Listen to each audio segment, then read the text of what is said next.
Picture this. A father presses a blade against his daughter's throat. He ignores her muffled screams. He ignores the horror in her eyes. With a single, violent motion, Agamemnon, the High King of Greece, sacrifices his own child, Iphigenia, on a stone altar. He does this not for justice, but for wind. For weeks his massive fleet has sat paralysed at Aulis, trapped by dead calm waters. The gods demanded a life to release the breeze. Agamemnon paid it. As her blood spills across the stone, the stagnant air suddenly stirs. The sails snap full. The army cheers. This brutal execution is the opening act of the Trojan War. We remember the glory of Achilles and the beauty of Helen, but we often forget that the Greeks paved their road to Troy with the cold-blooded murder of a teenage girl. Before we dive into these forgotten stories of survival and suffering, if you enjoy learning about the hidden truths of history, consider hitting that like button and subscribing for more content like this. And please comment below to let me know where you're listening from. I find it incredible that we're exploring these ancient stories together from different parts of the world, connected across time and space by our shared curiosity about the past. The murder worked. The wind roared, and 1,000 black ships cut through the Aegean Sea. Agamemnon buried his guilt under the noise of command, leading the largest invasion force the Bronze Age had ever seen. But as the coastline of Troy loomed into view, the momentum crashed. The ships ground onto the sand of the Troad, yet the ramp stayed up. The oarsmen froze. A new terror gripped the army. A prophecy had spread through the ranks. The first Greek to touch Trojan soil will die. Imagine the scene. Thousands of the world's deadliest killers, Achilles, Ajax, Odysseus, stood paralyzed on their decks. The Trojans waited on the beach, weapons drawn, mocking the invaders. The silence stretched. The invasion stalled before a single blow was struck. Superstition held the entire Greek war machine hostage. Then, a prince named Protesilaus broke the stalemate. He didn't wait for orders. He vaulted over the gunwale of his ship, crashing into the surf. He sprinted up the sand, shield locked, spear forward. He struck the first blow, driving his bronze point into a Trojan defender. 1 kill, 2 kills. He fought with the desperation of a man who knew he was already dead. His luck ran out seconds later. A Trojan spear, some say thrown by Hector, pierced his chest. Protesilaus collapsed into the bloody sand, fulfilling the prophecy instantly. But his death served its purpose. Seeing the curse fulfilled, the paralysis broke. The Greek army erupted from their ships like a tidal wave. They swarmed the beach, screaming for blood. Bronze smashed against bronze, shields shattered. The noise of battle finally drowned out the memory of the girl sacrificed at Aulis. The Greeks secured the beachhead, driving the Trojans back behind their massive walls. They had arrived. But as they looked up at the towering citadel of Troy, the reality set in. They had paid a daughter and a hero just to get to the front door. The slaughter had only just begun. Let's strip away the poetry. While Homer sings of a stolen queen, the archaeological dirt tells a different story. The Trojan War was likely less about a face that launched 1,000 ships, and more about the shipping lanes themselves. To understand the brutality of this conflict, you must understand the prize. Troy, known in Hittite records as Walusa, was not just a city. It was the ancient world's ultimate toll booth. Historical Troy sits at the mouth of the Dardanelles, the narrow strait connecting the Aegean to the Black Sea. This geography created a natural wind trap. Prevailing winds and strong currents in the strait often forced Bronze Age trading vessels to wait for days, or even weeks, in the harbour of Troy before they could push upstream to the Black Sea.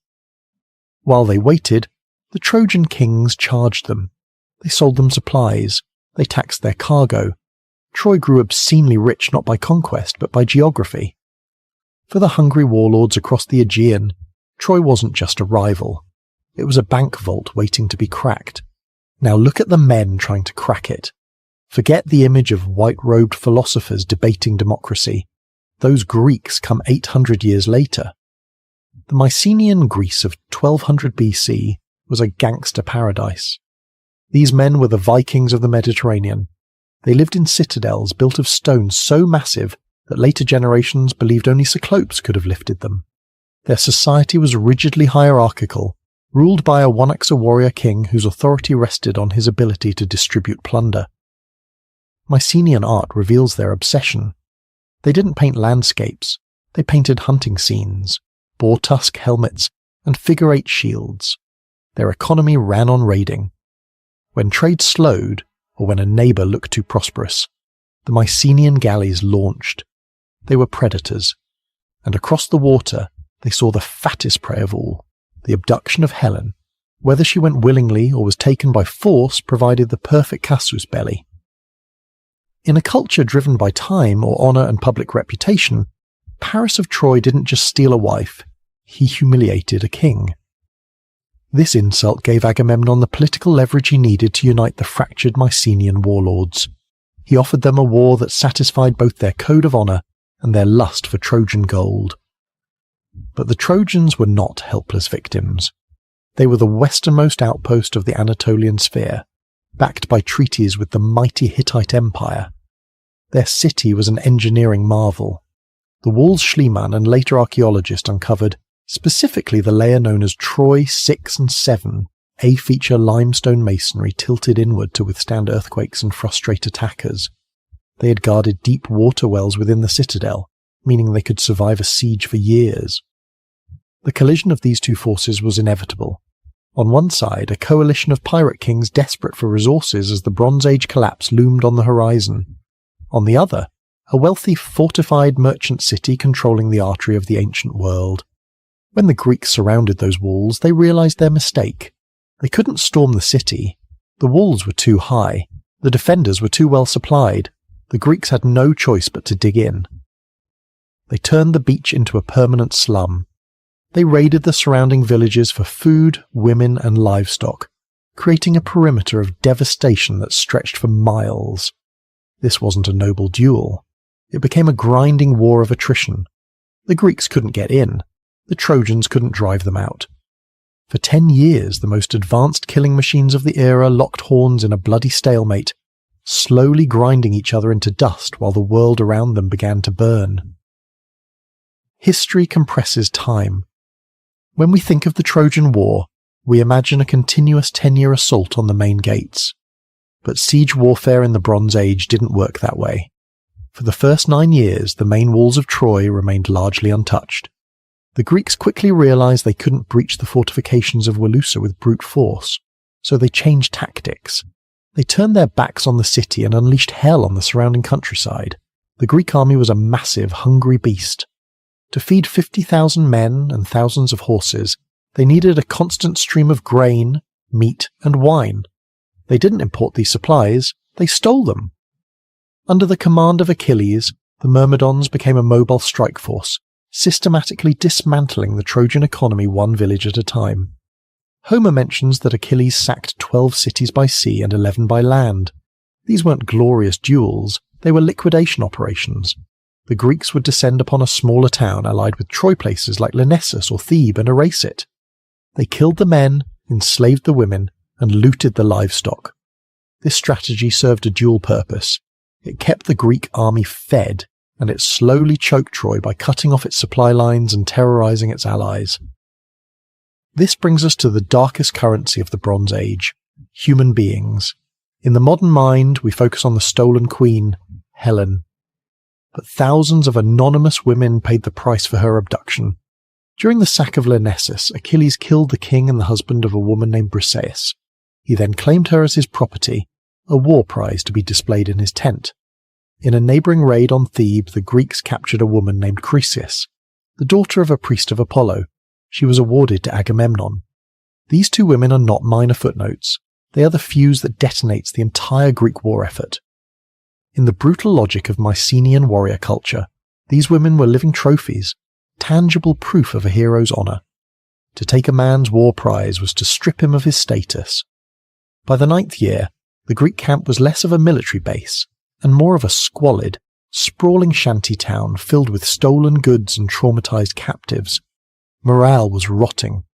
The soldiers were tired of dying for Agamemnon's greed. The dirt was soaked with dysentery and waste. The heat was oppressive. They had come for glory, but they had spent a decade acting as glorified cattle rustlers, Meanwhile, behind the high walls of Troy, the pressure was mounting. While the city itself was secure, watching their allies burn created deep internal fissures. Prince Hector, the commander of the Trojan forces, had to watch the smoke rise from neighbouring towns, knowing that every village burned was one less ally to call upon. He wasn't just fighting the Greeks. He was managing a coalition that was slowly being bled dry. The stalemate had dragged on too long. The Greeks were rich in plunder but poor in victory. The Trojans were safe but suffocating. The atmosphere in the Greek camp on the beach was toxic, a powder keg waiting for a spark. That spark wouldn't come from a Trojan sword. It would come from a microscopic enemy.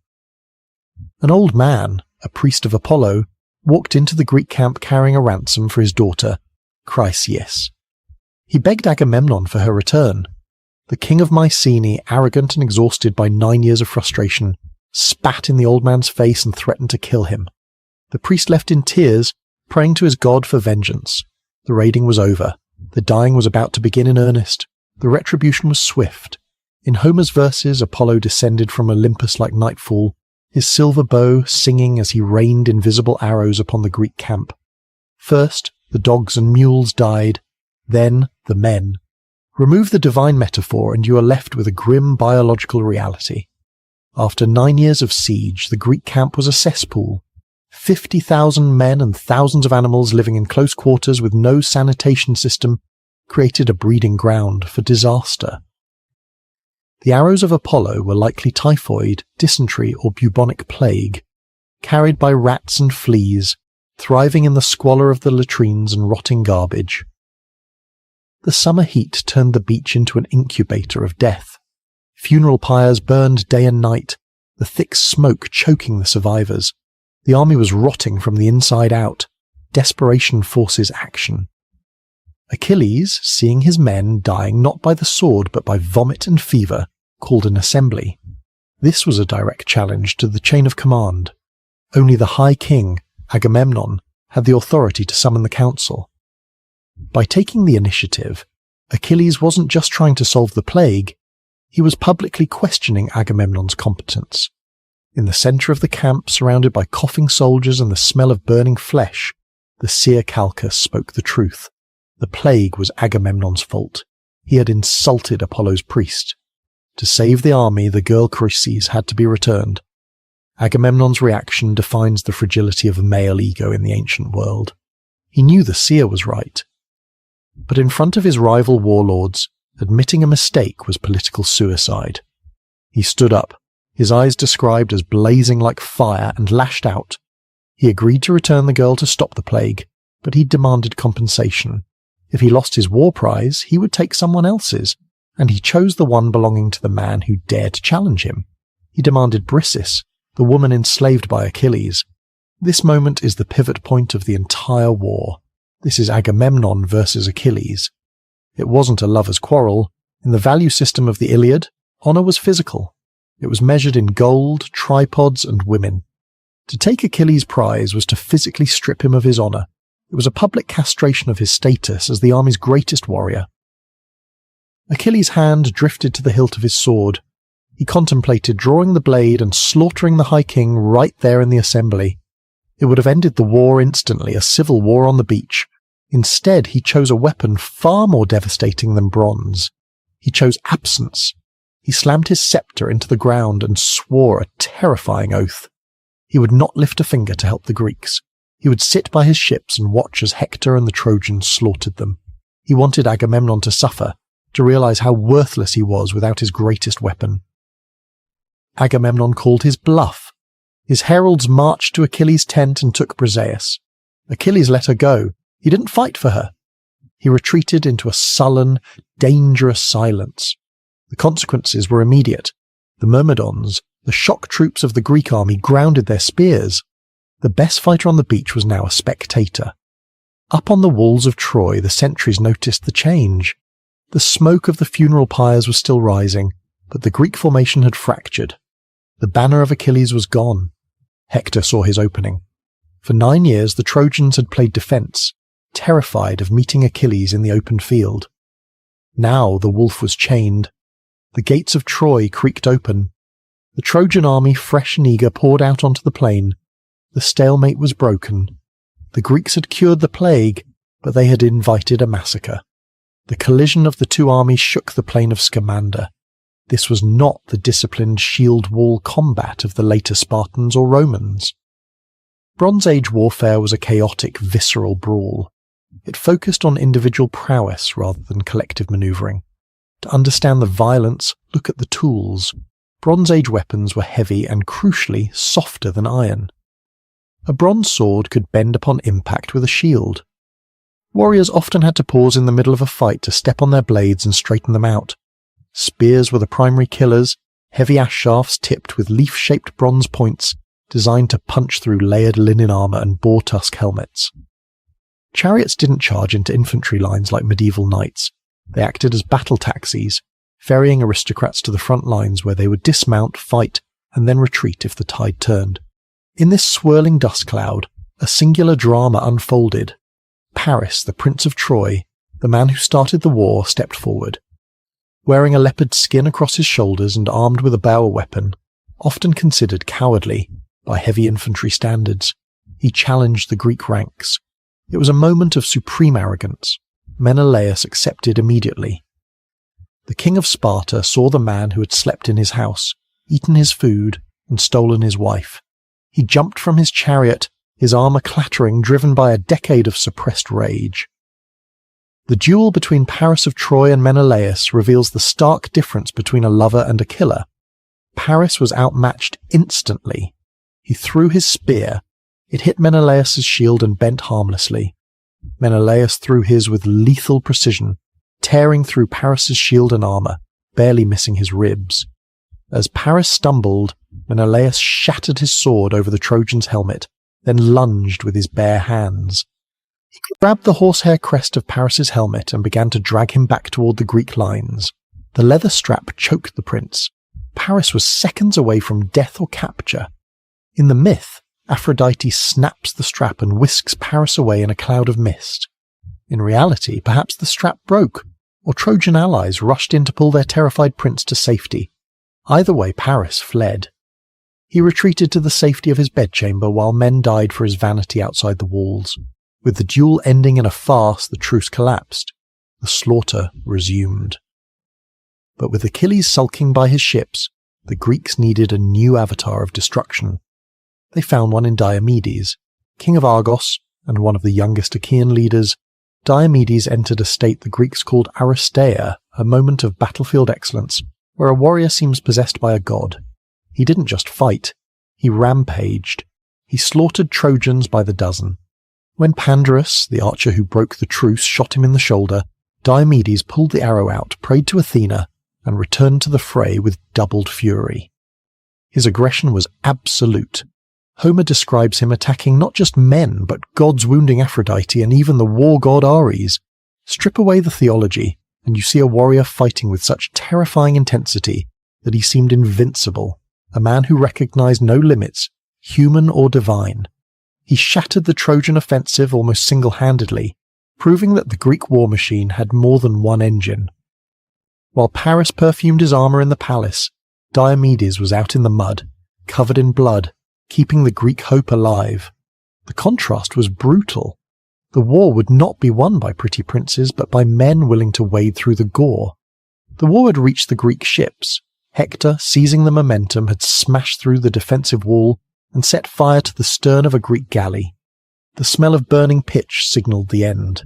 If the ships burned, the Greeks would be trapped and slaughtered to the man. Achilles watched the smoke from his tent unmoved.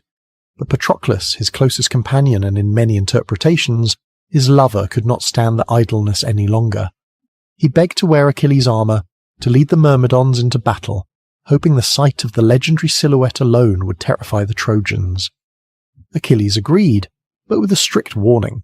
Push the Trojans back from the ships, but do not pursue them to the walls of Troy. Patroclus ignored him. Drunk on the sudden power of command and the adrenaline of combat, he drove the Trojans back across the plain.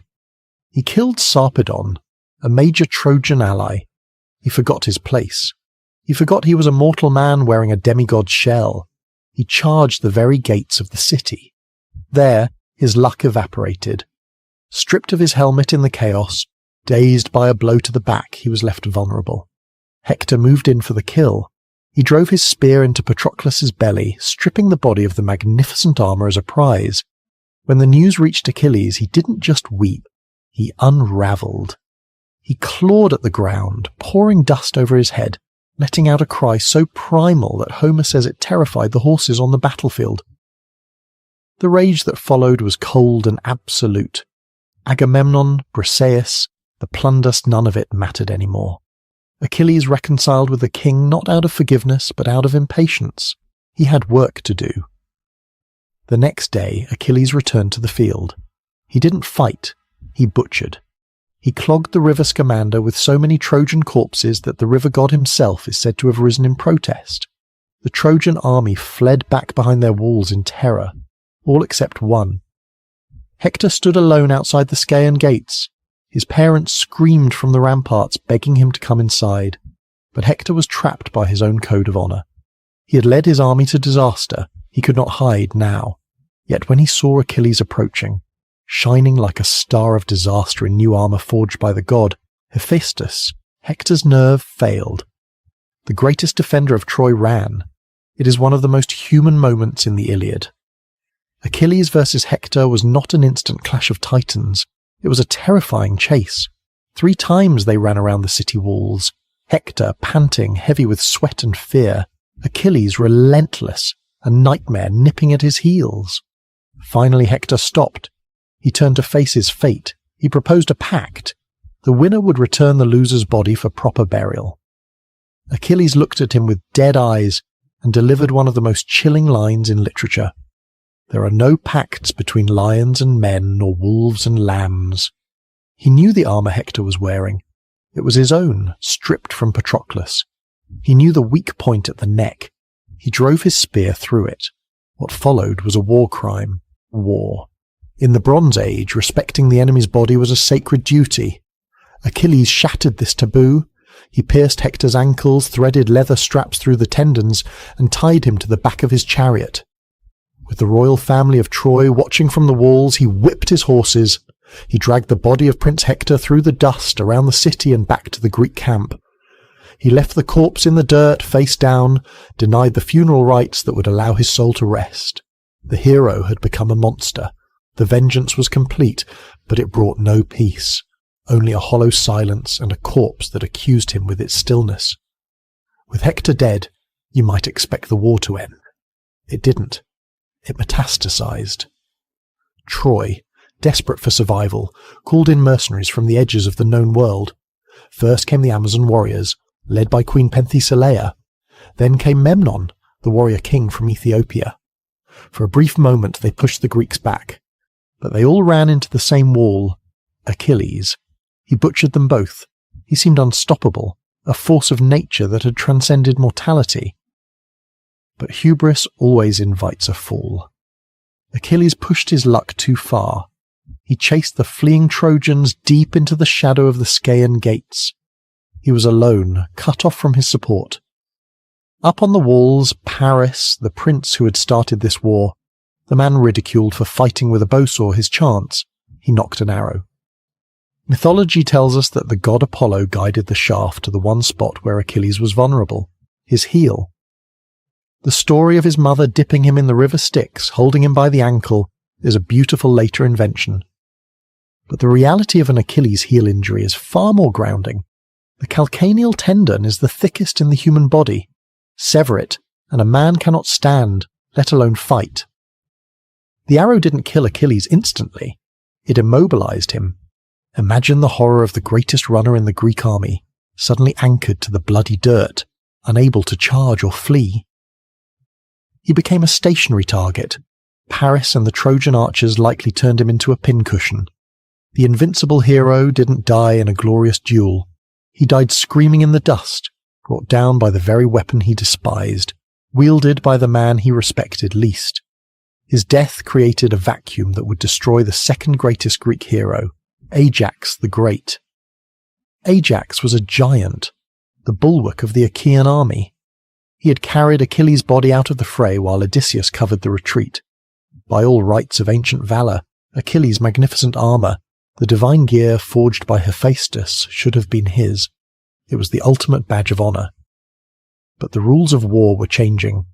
The Greeks held a council to decide who would inherit the armour, Ajax, the man of muscle, or Odysseus, the man of mind. Odysseus used his silver tongue, silver. He argued that intelligence won wars, not just brute strength. The generals voted. They chose Odysseus. This betrayal broke Ajax. He was a man of the old world, a simple warrior who believed in the direct equation of sweat and reward. He couldn't process this new political reality. That night, humiliation curdled into madness. Legend says Athena clouded his mind, but we might call it a psychotic break induced by combat, stress and dishonour. Ajax grabbed his sword and stormed out to slaughter Agamemnon, Menelaus and Odysseus in their sleep. He hacked and slashed through the dark, torturing his enemies, revelling in their screams. But when the morning sun rose, the fog lifted. Ajax stood in the middle of a field covered in blood. But the corpses around him were not kings, they were sheep. In his delirium he had slaughtered the army's livestock, thinking they were his rivals. The shame was absolute. For a Greek hero, being laughed at was a fate worse than death. He could not return home. He could not face the army. He planted his sword, the very blade given to him by Hector in a previous exchange of gifts, point up in the sand. He fell upon it. The Greeks had lost their greatest attacker, Achilles, and their greatest defender, Ajax. The camp was demoralized. 10 years of war and all their best men were dead. The walls of Troy still stood. Force had failed. Politics had failed. It was time for a lie. The sun set on a city drunk on victory. For the first time in 10 years, the plain outside the walls was empty. The Greek ships were gone. The tents were burned. All that remained was a massive wooden offering dedicated to Athena, standing silent in the moonlight. The Trojans dragged it inside their invincible walls. They danced. They drank until they passed out in the streets. Now, imagine waking up. It is past midnight. The city is pitch black. You are groggy, your head throbbing from the wine, but something is wrong. A smell cuts through the stale air, not incense, but burning pine. Then you hear it. Not the roar of an army, but the wet, rhythmic thud of bronze slicing through meat. Screams erupt, short and terrified, then suddenly silenced. You stumble to your window. The streets of Troy, usually safe behind the Scaean gates, are flowing with men in black armour. The Trojan Horse real story is likely not about a hollow statue filled with commandos. That is the poetic version. Historians and military strategists suggest something far more practical.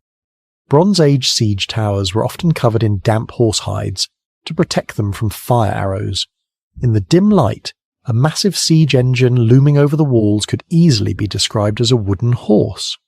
Others argue that horse was a metaphor for Poseidon, the god of earthquakes. Perhaps a tremor cracked the walls, allowing the Greeks to pour in. Whatever the delivery method, trickery, engineering or geology, the result was the same. The gates were open. The Greek fleet hiding behind the island of Tenedos had returned under the cover of darkness. The slaughter that followed was industrial in its efficiency. This was not a battle. It was a purge. The Greeks were not looking for combatants. They were extinguishing a civilization. They moved house to house. Sleeping men were stabbed in their beds. Women were dragged by their hair into the streets. The architectural layout of Troy, with its narrow winding alleys, turned into a death trap. There was nowhere to run. At the royal palace, the horror reached its zenith. Neoptolemus, the teenage son of Achilles, led the charge. If Achilles was rage, his son was cold-blooded cruelty. He found the elderly King Priam seeking sanctuary at the altar of Zeus. In the ancient world, an altar was holy ground. You did not kill a man clinging to the gods. Neoptolemus didn't care. He butchered the old king right on the holy stone, letting the royal blood soak into the altar. The gods watched and did nothing. But the defining image of the fall of Troy involves a child. Andromache, the widow of Hector, tried to hide her infant son, Astyanax. He was the last heir of Troy. As long as he lived, the city could rise again. The Greeks knew this. Odysseus, the man of reason, convinced the army that the boy must die. They tore the baby from his mother's arms. They didn't use a sword.